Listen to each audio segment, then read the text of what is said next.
कल्पना कीजिए करोड़ों साल पहले की धरती की, जहां न इंसान थे, न शहर, न सभ्यता, सिर्फ हरे भरे जंगल, ऊंचे ऊंचे पेड़ और विशालकाय जीव। यह थी डायनासोरों की दुनिया, जिनका राज लाखों नहीं बल्कि करोड़ों साल तक चला। ये कहानी है उनके जन्म की, उनके उत्कर्ष की और उनके विनाश की, और साथ ही यह कहानी है हमारी भी, इंसानों की।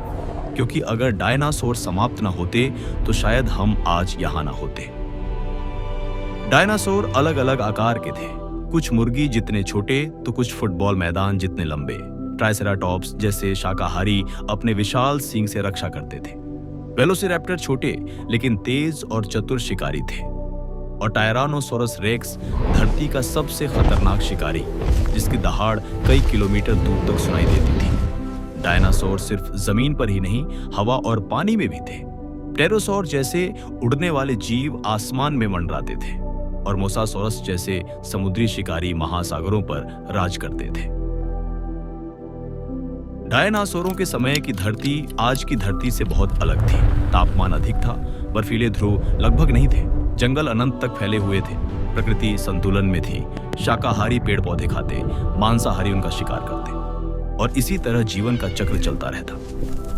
कोई नहीं जानता था कि इस संतुलन को एक दिन एक घटना पूरी तरह बदल देगी। लगभग 6 करोड़ 60 लाख साल पहले मेक्सिको के युकातान प्रायद्वीप में आसमान से मौत उतरी।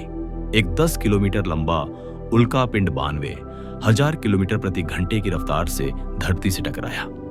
टक्कर इतनी भयानक थी कि लाखों परमाणु बमों से भी ज्यादा ऊर्जा निकली।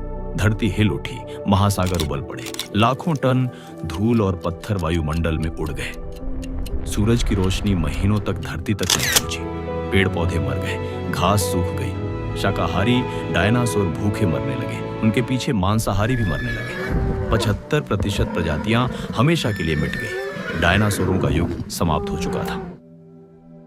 लेकिन जीवन कभी पूरी तरह खत्म नहीं होता। जब बड़े जीव नष्ट हो गए तो छोटे जीवों को जीने का मौका मिला। चूहे जैसे छोटे स्तनधारी जो बिल्लों में रहते थे और रात को बाहर निकलते थे, इस आपदा से बच गए। इन छोटे छोटे जीवों ने धीरे धीरे पूरी धरती पर कब्जा करना शुरू कर दिया। ये एक नए युग की शुरुआत थी, मैमल्स का युग। करोड़ों सालों तक यह छोटे जीव बदलते और विकसित होते रहे। कुछ पानी में रहने लगे, कुछ उड़ने लगे और कुछ पेड़ों पर चढ़ने लगे। इन्हीं पेड़ों पर रहने वाले प्राइमेट्स से आगे चलकर बंदर जैसी प्रजातियां बनी। फिर इनसे इंसानों के पूर्वज करीब 20 लाख साल पहले होमो इरेक्टस नाम की प्रजाति सामने आई, और फिर लगभग 3 लाख साल पहले हमारी प्रजाति होमो सेपियंस।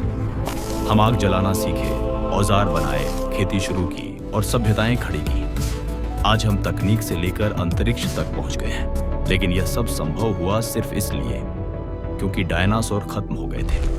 अगर वे आज भी जिंदा होते तो इंसानों के लिए जगह ही नहीं होती। वैज्ञानिकों ने जीवाश्म, चट्टानों और पृथ्वी की परतों से इन सब घटनाओं को समझा। मेक्सिको का चिकचुलुप क्रेटर आज भी उस टक्कर का प्रमाण है। धरती की परतों में पाई जाने वाली इरिडियम धातु इस बात का सबूत देती है कि यह उल्कापिंड धरती से बाहर से आया था। हर जीवाश्म हमें यह याद दिलाता है कि धरती का इतिहास बदलावों से भरा है। डायनासोरों का अंत दुखद था, लेकिन उनके न होने से ही इंसानों का जन्म संभव हुआ। उनकी विनाशक गाथा ही हमारी कहानी की शुरुआत है। आज जब हम आसमान की ओर देखते हैं तो हमें यह याद रखना चाहिए, हम यहाँ इसलिए हैं क्योंकि करोड़ों साल पहले एक उल्कापिंड ने सब कुछ बदल दिया।